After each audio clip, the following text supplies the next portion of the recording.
충돌과 논쟁을 성전의 실세들과 또 당시 종교 지도자, 기득권 세력과 이렇게 하게 되는데요. 오늘 우리가 읽는 성경 본문 12장이 지금 그런 어떤 과정, 그런 어떤 논쟁의 중심에 있습니다. 오늘 본문 12장은 계속적으로 예수님께서 예루살렘에 들어오신 이후에 긴장이 고조되어 가고 있는 거죠. 그리고 마지막에 예수님께서는 십자가에 달려 죽으십니다. 마가복음을 읽다 보면은 주님께서 논쟁하시고 꾸짖는 모습이 많이 나타납니다. 예수님께서 제자들을 꾸짖는다든지 사단을 꾸짖는다든지 이런 어떤 모습들이 많이 나타나고, 오늘 본문 우리가 12장을 보듯이 주님은 지속적으로 논쟁 속에서 그들이 가지고 있던 잘못된 사상과 가르침들을 계속 지적하시고 가르치시고 또 그들을 침묵케 하시는 그러한 모습들을 우리가 볼 수 있습니다. 기독교의 역사는 변증의 역사입니다. 초대교회 이후에 잘못된 이사산상과 가르침들은 늘 교회 안에 들어와서 복음을 변질시키고 사람들을 미혹해 했습니다. 그때마다 교회의 교부들과 신앙의 선배들은 이에 맞서서 복음을 수호했고, 또 참된 성경의 가르침을 통해서 잘못된 사상과 변질들을 막으려고 노력을 했습니다. 우리는 이제 기독교라고 하면은요, 조용하고 또 침묵하고 평화하자라는 그런 생각이 많습니다. 기독교는 어떤 불화나 논쟁에 말려들지 않고 중립을 지키며 화해의 제스처를 써야 한다라고 생각하는 자들이 있습니다.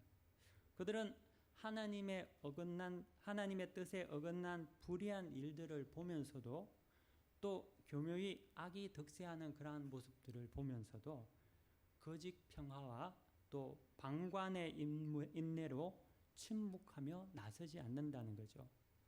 자기 옷에 금정을 묻히지 않으려고 합니다. 하지만 오늘 12장을 통해서 우리가 계속 보아온 예수님의 모습은, 주님은 끊임없이 논쟁하고 계신다는 겁니다. 주님께서 성전 안에서 논쟁하고 계시는 것, 우리는 이 모습을 우리가 기억해 볼 필요가 있습니다. 그러면 예수님께서 싸움닭이냐, 맨날 싸움만 하냐? 그렇지 않습니다. 주님은 시시비비를 따지는 속칭 꼰대가 아니라는 거죠. 주님은 진리를 가르치시면서 그 진리에 거부하고 또 거부하는 것을 넘어서 대적하는 자들을 논쟁으로 침묵해 하십니다. 아전인수격으로 복음의 진리를 변질케 하는 자들과 주님은 언제나 논쟁하셨다는 겁니다. 많은 이들이 조용히 예수 믿고 조용히 천국 가자라는 생각을 가지고 있습니다. 타인의 일로 인해서 자기가 괜히 끼어들어서 체면 깎이고 무시당하고 이미지 나빠지는 것에 대해서는 거리를 두고 살려고 합니다. 반면에 자신의 일이 조금이나 문제가 생기거나 또 그런 불이익이 있을 때는 불같이 일어나고 시시비비를 가리려고 하죠. 하지만 성도는 반대가 되어야 되죠. 내 것은, 내 자아는 죽이고 하나님의 영광을 위해서 우리는 관심을 가지고 일어설 필요가 있습니다. 교회가 역사적으로 불의에 침묵했다면 지금 이 시대의 교회가 존재할 수 없었습니다. 거짓은 항상 진리를 변질하려고 했고요, 사람의 주장은 늘 성경의 가르침을 왜곡을 합니다. 우리가 기억해야 할 것은 주님께서 논쟁하셨다는 겁니다. 주님은 논쟁가였습니다. 주님은 늘 말씀으로 그들을 가르치시고 잘못된 사상을 침묵케 하셨다는 거죠. 불의한 일을 보고서도 자신의 안녕과 안정을 위해서 또 관계를 위해서 침묵한다면은 그것은 동조자이고 공범입니다. 창세기에 보면은요, 하와가 선악과를 따먹을 때 아담이 그냥 옆에서 서 있었습니다. 아담이 따먹은 게 아니라는 거죠. 하와가 먹고 따서 아담에게 준 걸 그가 넙죽받아 먹은 거죠. 하지만 하나님께서 둘을 부를 때에 하와를 부르지 않았다는 겁니다. 아담을 먼저 부르셨다는 거죠. 아담아, 네가 어디 있느냐? 라고 그의 책임을 물으셨습니다. 아담이 따먹은 게 아니거든요. 하와가 따먹고 준 것밖에 아니었거든요. 자기는 옆에 서 있는 것밖에 없었음에도 우리는 하와의 원죄라고 말하지 않고 아담의 원죄라고 합니다. 왜 그럴까요? 먼저 믿는 자, 먼저 부름받은 자의 책임이 크다는 겁니다. 하나님께서 우리를 먼저 부르셨을 때는 그만한 이유가 있고 그에 대한 하나님의 뜻과 기대가 있다는 것을 우리는 잊어서는 안 된다는 거죠. 내가 먼저 믿었기 때문에 그게 권리인 양 생각하고 살아가는 것은 하나님의 뜻과 전혀 관계없는 거죠. 믿는 자는 권리 이전에 의무를 중요하게 여깁니다. 내가 무엇을 하나님께 드릴까를 생각하는 거지 무엇을 받을까 생각하는 것이 아니라는 거죠. 이것이 성숙한 신앙의 척도라고 믿습니다. 내 체면, 내 평판이 깔릴까 봐 유무형의 손해를 두려워해서 불의의 편에 여러분 서지 마시기를 바랍니다. 특별히 그러면 나는 거기 안 서. 그럼에도 불구하고 여러분 침묵하지 마시기 바랍니다. 그것은 비겁한 일인 것이죠.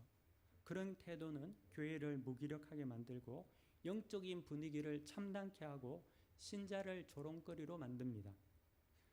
그렇다고 해서 예수 믿는 자들이 도끼를 품고 독사와 같이 독수를 하며 무례하게 행하라는 것이 아닙니다. 오늘 성경 본문에서 예수님의 모습과 같이 우리는 주님의 태도를 배울 필요가 있습니다. 주님은 그들과 권위를 가지고 논쟁하셨습니다. 여러분, 듣고 안 듣는 것은 나중 문제입니다. 그것은 그렇게 중요한 것이 아니라는 거죠. 주님께서 지금 사두개인들과 논쟁하시고 바리새인들과 논쟁하셨고 헤롯당과 논쟁하셨고 성전의 실세들 대제사장들과 논쟁하셨을 때에 그 논쟁은 그들이 들으라고 하신 논쟁이 아니라 그에게 선택의 기회를 주신 것입니다. 듣고 깨닫고 돌아올 것인지 아니면 끝내 대적하고 심판을 자처할 것인지 그거는 자신에게 달린 거죠. 하나님의 말씀은 동일합니다. 하나님의 말씀은 전파됐을 때 굳이 그것을 머리를 숙이게 만들어서 말씀에 굴복시키고자 하는 것이 아니라는 거죠. 때로는 하나님께서 그런 방법도 사용하시지만 만약에 하나님께서 그런 방법을 일반적으로 사용하신다면 여러분 여기 앉아있는 분이 아무도 없을 겁니다. 저도 마찬가지고요. 하나님은 말씀을 선포하시고 그 말씀의 반응을 기다리신다는 거죠. 어떤 이는 그 말씀을 듣고 회개해서 하나님 말씀에 순종하고 어떤 사람은 거부하고 어떤 사람은 거부를 넘어서 대적하고 반항하고 그러므로 심판을 자초하게 되는 것이죠. 그것은 자기 자신에게 달려있다는 겁니다. 자, 오늘 성경 본문으로 우리가 돌아가서 성경 본문 18절을 여러분 한번 보시기 바랍니다. 18절 말씀 우리 함께 다 같이 읽읍시다. 시작. 부활이 없다 하는 사두개인들이 예수께 와서 물어 이르되. 아멘. 지난주에는 세금 논쟁에 대해서 바리새인들과 헤롯당과의 논쟁이 주님께서 그들과 논쟁하셨습니다. 하지만 지금은 또 다른 분파인 사두개인들과 부활에 관한 논쟁을 하고 계십니다. 예수님 당시 이 유대 사회는 몇 가지 분파로 나누어져 있었습니다. 또한 그 분파들이 그 유대 사회 전체를 지배했고 통제했고 각 사람들 내면 깊숙이 영향을 준 그러한 분파들이었습니다. 예를 들면은 우리나라도요 정치적으로 보면은 더불어민주당, 자유한국당, 정의당 뭐 이런 어떤 정치적 분파가 있지 않습니까? 그래서 그런 어떤 정당의 영향을 받고 사람들 중에서는 태극기 부대가 되기도 하고 또 어떨 때는 일베 회원이 되기도 하고 어떤 사람은 또 촛불혁명을 하기도 하고 노동운동에 참여하는 사람들도 있고 이런 것 같이 당시에도 이 유대 사회도 비슷한 그런 어떤 모습들을 가지고 있었다는 거죠. 그런데 이 유대 사회에서는 어떠한 파들이 있었냐 하면은 바리새파와 사두개파 그리고 우리가 지난주에 본 헤롯당 그리고 예수님의 제자 중에 가룟 유다가 있었던 열심당원 이런 어떤 파당들이 존재했습니다.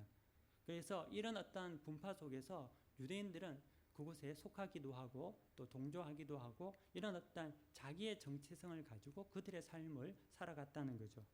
이 바리새파는 경건주의자들이었는데요. 대개 이제 회당을 중심으로 율법을 가르치고 서민들 속에서 존경을 받던 그러한 분파였습니다. 우리가 잘 아는 사도 바울도 예수님을 만나기 전에는 바리새파였죠. 또 하나님의 나라를 갈망하는 일반적인 경건한 유대인들이 이 바리새파에 속해져 있었습니다. 이와 달리 또 사두개파라는 당파가 있었습니다. 오늘 성경 본문에 나타나는 이 사두개파의 특징은 부활을 믿지 않는 그러한 사람들이었습니다.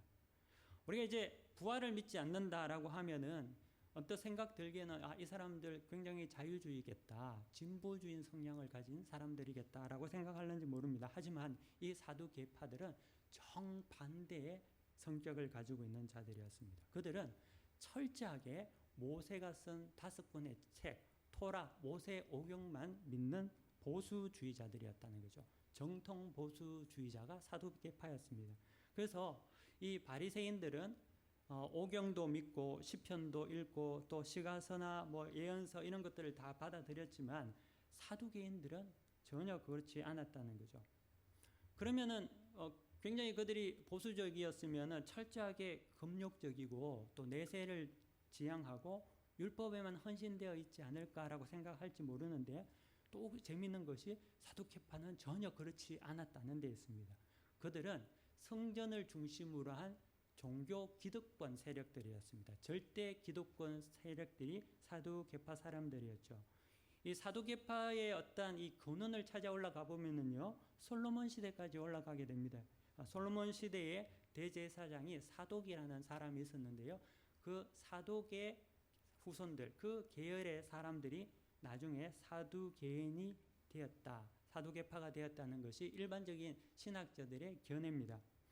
그런데 그 사두개인들은 그때부터 시작해서 지금까지 성경 권력과 밀접한 어떤 관계를 가지고 살았던 종교적인 어떤 실세들이 사두개파였다는 거죠. 그래서 우리가 잘 아는 대제사장도 사두개인이었습니다.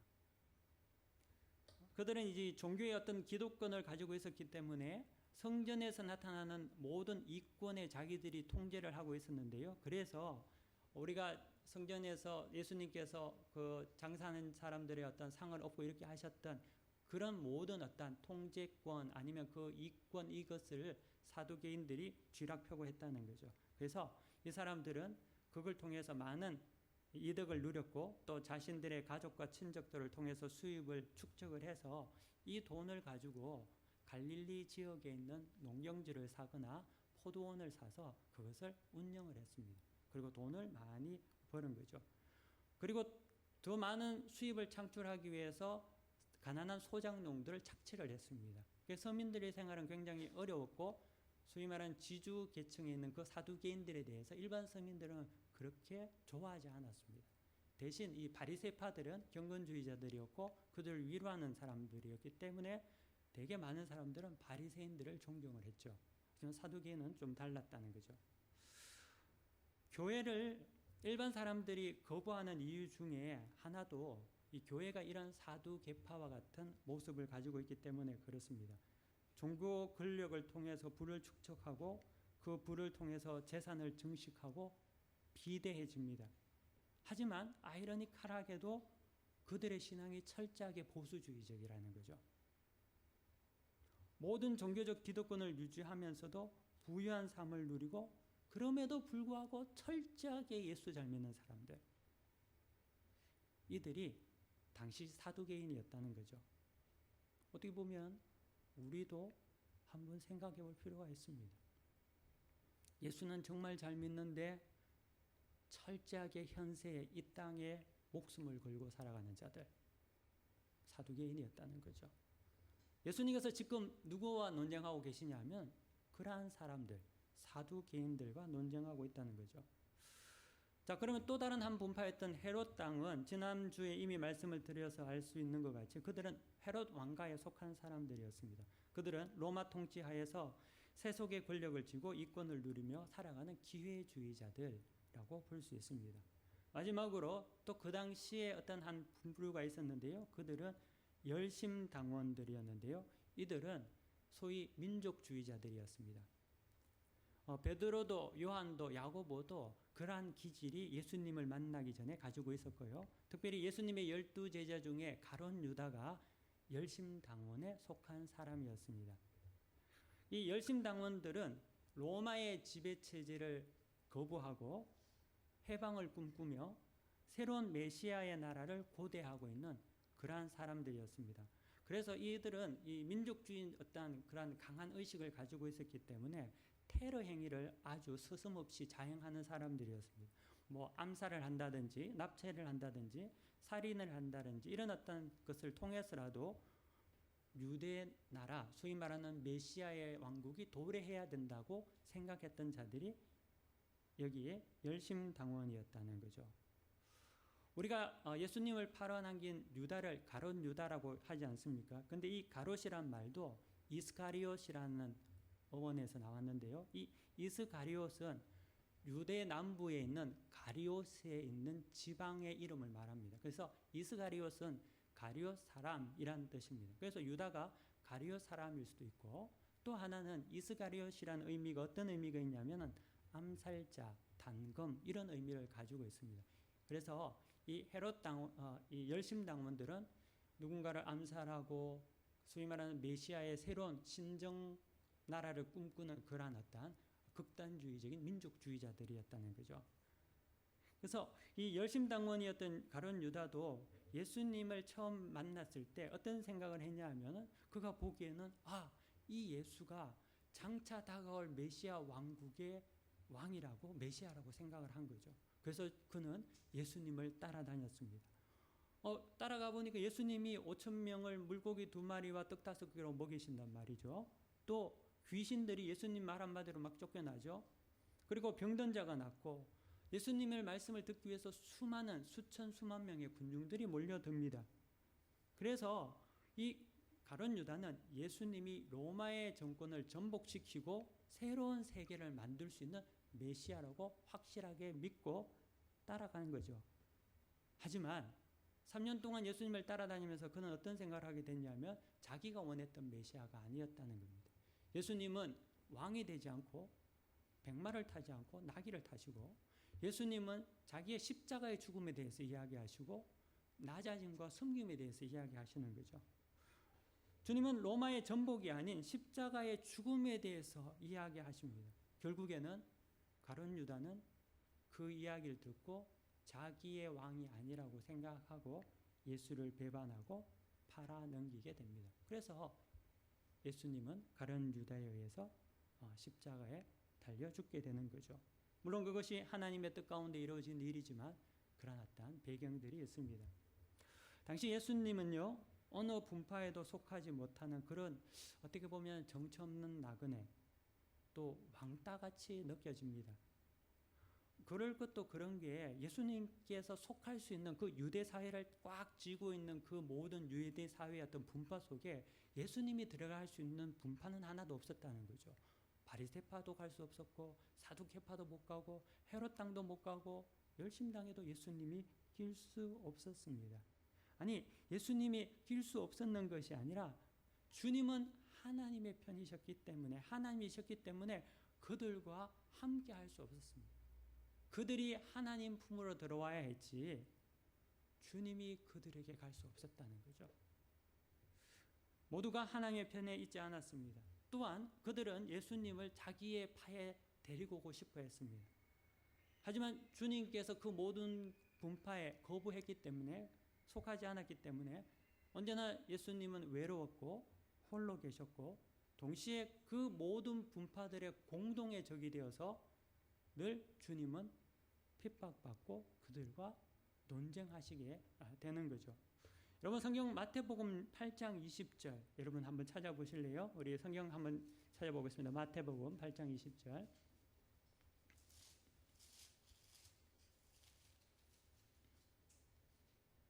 우리 다 같이 한번 읽겠습니다. 시작.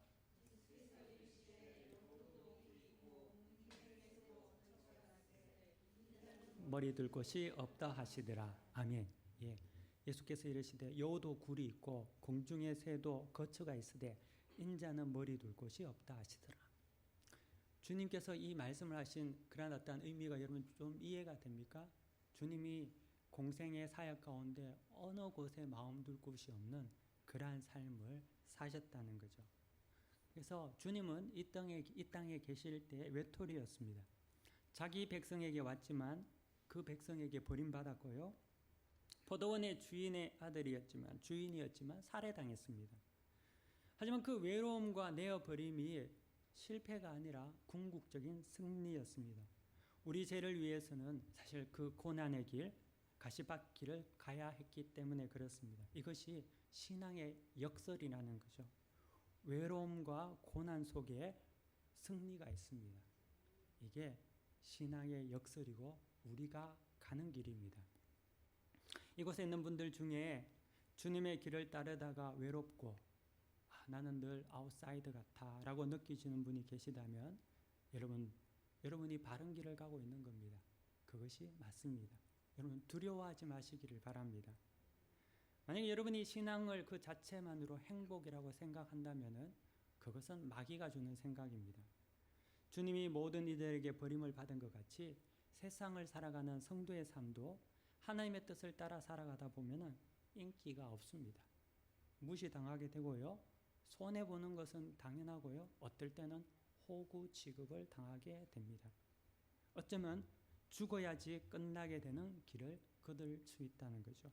그럼 그 죽음은 육신의 죽음뿐만 아니라 자아의 죽음도 포함되어 있습니다. 그래서 이 신앙의 길이라는 것이 십자가의 길이라고 합니다.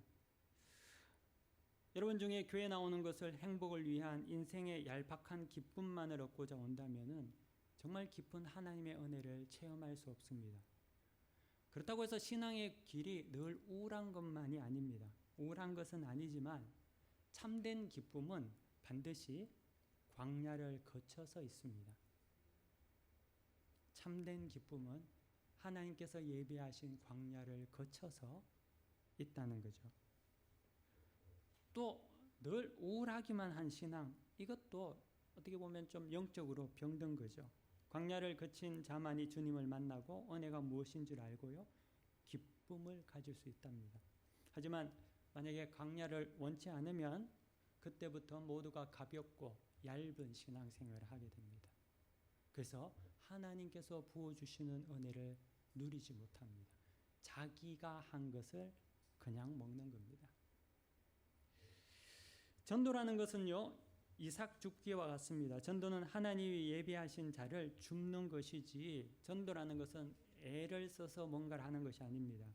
여러분 진리를 전하면은 그 진리에 반응하는 이삭이 있습니다. 반면에 거짓을 전하면은 거짓에 반응하는 쭉쟁이들이 있다는 거죠. 왜 우리가 진리에 서야 하냐? 그래야지만이 하나님께서 예비하신 이삭이 듣고 교회 안으로 들어오기 때문에 그렇습니다.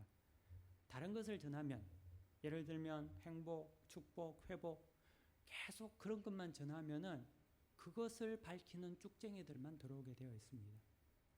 교회의 부흥은 사람의 수가 많은 것이 아닙니다. 교회의 부흥은 첫째, 바른 말씀이 전해지고 둘째, 말씀 때문에 회개하는 역사가 일어나고 셋째, 회개한 자들이 진리의 말씀을 듣고 나가서 전함으로 그 말씀에 반응하는 예비된 자들이 있을 때 이를 부흥이라고 합니다. 그냥 돈 밝히고 안락만 평안만 원하고 복이란 복은 다 받으려고 하고 광야를 거부하는 그런 쭉재기만 가득 모아두고 자기 소견에 오를 대로 열매 없는 무화과 같이 그렇게 심어놓고 관상용으로 보기 좋다고 해서 부흥했다라는 말은 억측이라는 거죠. 그런 교회를 꿈꾸지 않습니다.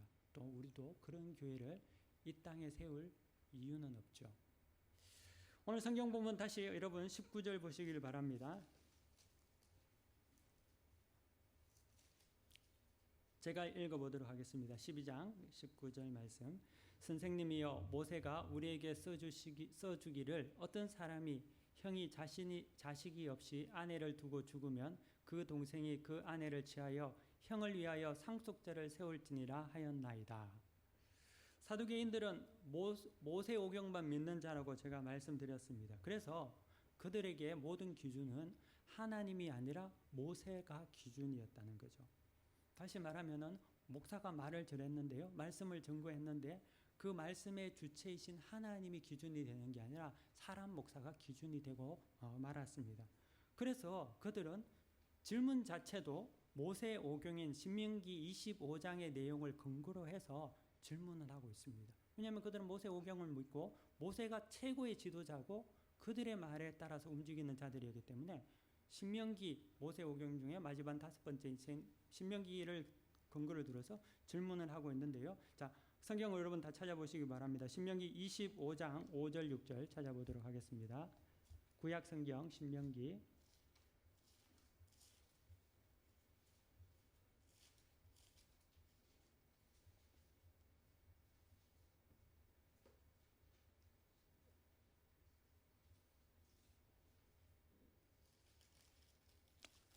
25장 5절 6절 우리 먼저 한 절 5절 읽어주시면 제가 6절 읽겠습니다. 한번 5절 읽어주시 시작.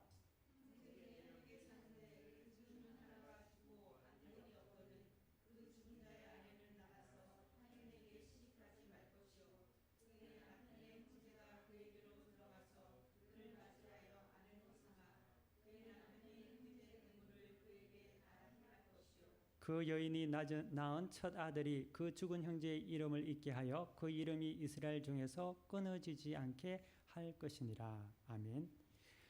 신명기 25장 5절에 있는 이 말씀은 이 모세의 율법은 이 법을 계대 결혼이라고 하는데요. 이것은 죽은 형에게 아들이 없을 경우에 형제 중에 가장 가까운 자가 형수와 동침을 해서 자손을 이어주는 법입니다. 어떻게 보면은 지금 현대 상식으로서는 어처구니 없는 이야기가 되죠. 하지만 그 당시의 상황을 좀 이해해 볼 필요가 있습니다.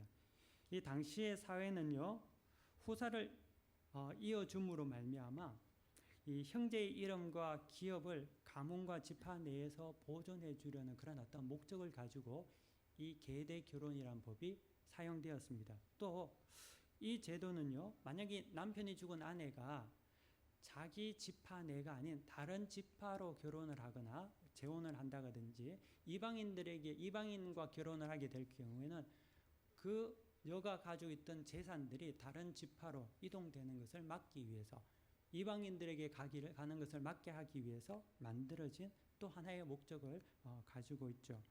또 마지막으로 남편이 만약에 돈이 있는 사람이었으면 상관이 없지만 재산을 남겨주면 상관이 없지만 전혀 그런 것을 남기지 못하고 빚만 가득 있다가 죽은 여인 같은 경우에는 가족 공동체 안에서 여인을 돌보지 않으면 그녀는 살 길이 막막해집니다. 그래서 이 가족 공동체 안에서 살 수 있도록 하기 위해서 이 계대 결혼이라는 것을 이제 항의하게 됐는데요.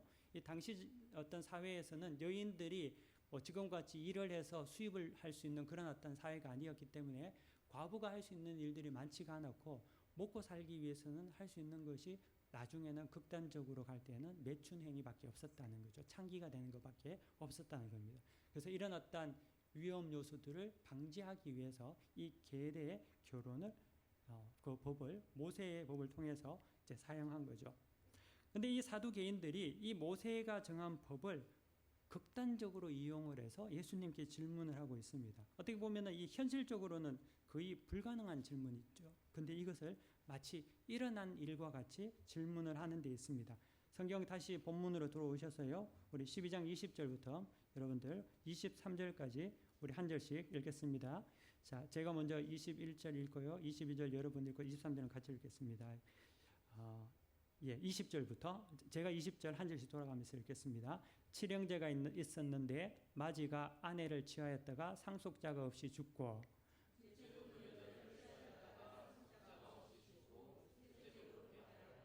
일곱이 다 상속자가 없었고 최후의 여자도 죽었나이다.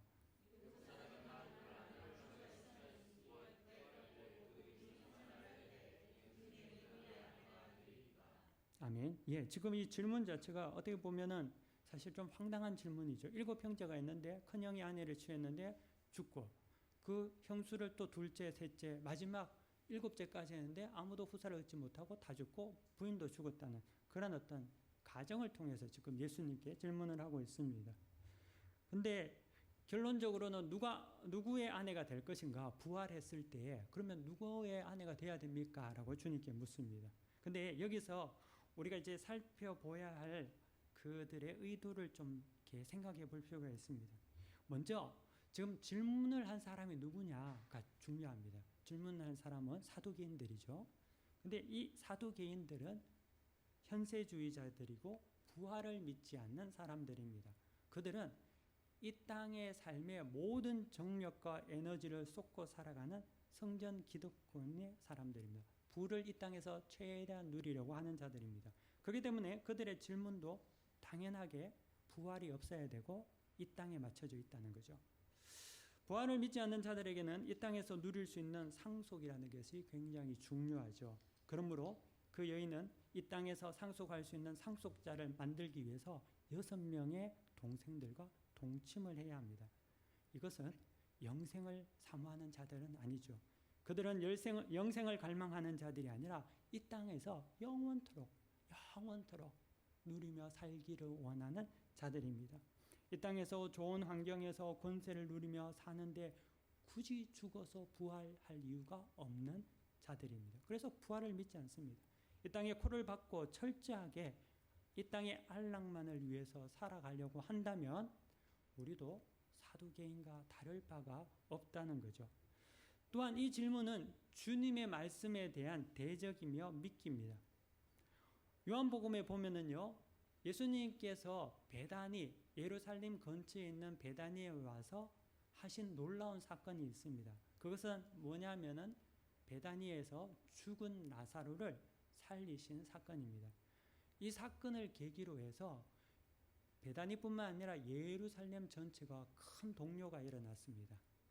왜냐하면 죽은 자를 살린 예수님을 말미암아 하나님의 아들 예수에 대한 사람들이 굉장히 많은 동요가 생기고 예수님을 받아들이게 된 거죠.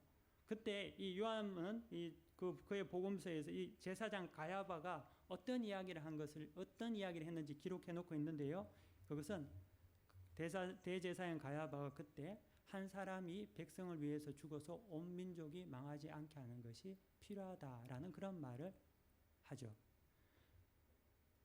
그 나사로를 살릴 때 주님께서 아주 유명한 말씀을 마르다에게 하십니다. 이것은 우리가 잘 암송한 말씀이기도 한데요. 그것은 무엇이냐 하면 나는 부활이요 생명이니 나를 믿는 자는 죽어도 살겠고 무릇 살아서 나를 믿는 자는 영원히 죽지 아니하리니 이것을 네가 믿느냐?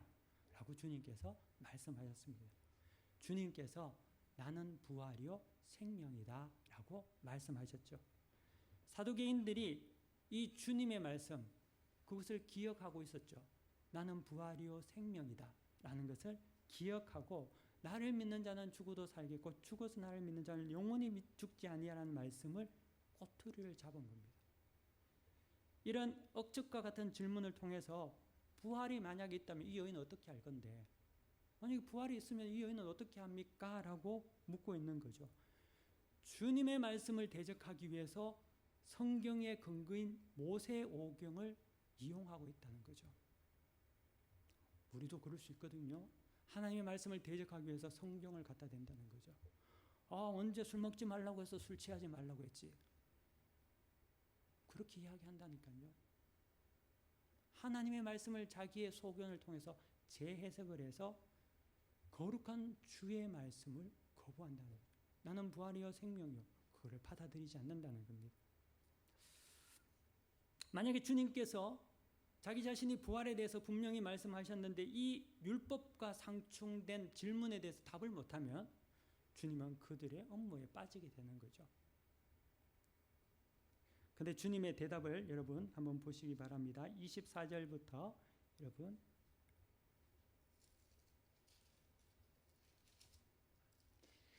제가 한번 읽어보겠습니다. 예수께서 이르시되 너희가 성경도 하나님의 능력도 알지 못함으로 오해함이 아니냐.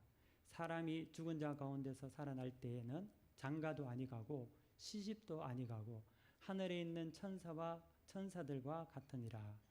죽은 자가 살아난다는 것을 말할진대 너희가 모세의 책 중 가시나무 떨기에 관한 글에 하나님께서 모세에게 이르시되 나는 아브라함의 하나님이요 이삭의 하나님이요 야곱의 하나님이로라 하신 말씀을 읽어보지 못하였느냐. 우리 함께 읽읍시다. 27절 시작. 하나님은 죽은 자의 하나님이 아니요 산 자의 하나님이시라.